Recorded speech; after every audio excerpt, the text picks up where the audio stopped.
Good morning. आणि व्हिडिओला सुरुवात करण्या अगोदर तुम्ही एकदा हा आवाज नक्की ऐकून बघा। ऐकलाय ना कडकड आवाज? मस्त असं छान कुरकुरीत आपण आज मूग डाळीचे आप्पे बघणार आहोत। त्यासाठी आपल्याला रेसिपी बघायची आहेत। इथे मी 1 वाटी मूग डाळ घेतलेली आहे आणि ती छान अशी 3 ते 4 तास मी भिजवून घेतलेली आहे स्वच्छ पाण्याने।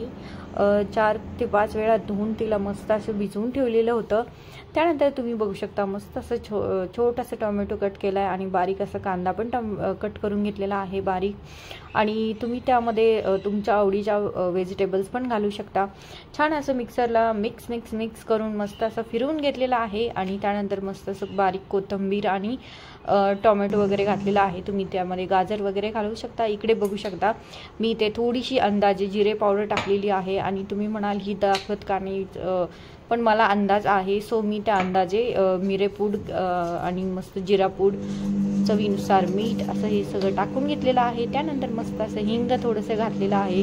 हिंग पचनालाही छान असतं आणि लहान मुलांना पचन संस्थेबाबत काहीही प्रॉब्लेम होत नाही। सो मस्त असं थोडंसं हिंग टाकून घेतलेलं आहे। चवीपुरतं मीठ टाकलंय, थोडीशी हळद टाका आणि तीळ मात्र घालायला विसरू नका। इथं मी विसरली होते, पण तुम्ही विसरू नका। त्यानंतर मस्त असं मिक्स करून घेतलं आणि छान असं गावरान तूप मस्त असं भांड्याला लावून घेतलंय।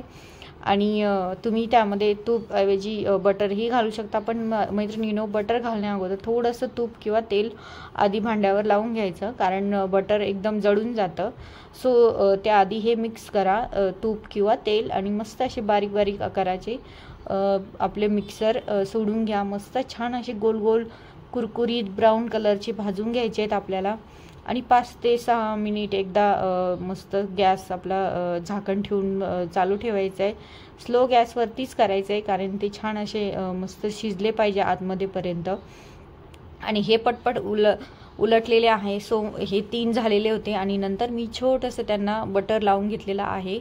आणि परत मी 2 ते 3 मिनटं त्याला झाकून ठेवणार आहे, कारण ते झाकल्यानंतर छान असे वाफळून निघतात आणि आतमध्ये पर्यंत शिजतात। आणि मैत्रिणींनो, आप्पे करायचे म्हणजे का थोडंसं पेशन्स हवा आहे, कारण ते उलटी पलटी करायला त्याला वेळ लागतो। नंतर तुम्ही बघू शकता मस्त असे ब्राऊन कलरचे आपले आप्पे रेडी आहेत। मुलांना अगदी हेल्दी टिफिनसाठीही तुम्ही देऊ शकता आणि डेली यूजमध्ये स्नॅकमध्येही देऊ शकता। अगदी हेल्दी आहे।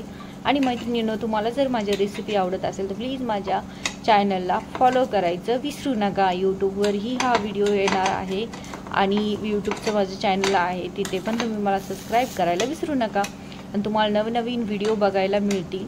आणि बघू शकता छान असे गोल्डन ब्राऊन झालेले आहेत। आणि मग तुम्ही हवं तर त्यामध्ये थोडीशी मिरची वगैरे ॲड करू शकता। माझा मुलगा अजून मिरची खात नाही, सो मी तिथे फक्त काळी मिरी पूड ॲड केलेली होती। आणि बघू शकता छान असे आपले गोल्डन ब्राऊन कलरचे मूग डाळीचे आप्पे रेडी आहेत। व्हिडिओ आवडला तर नक्की लाईक करा। बाय।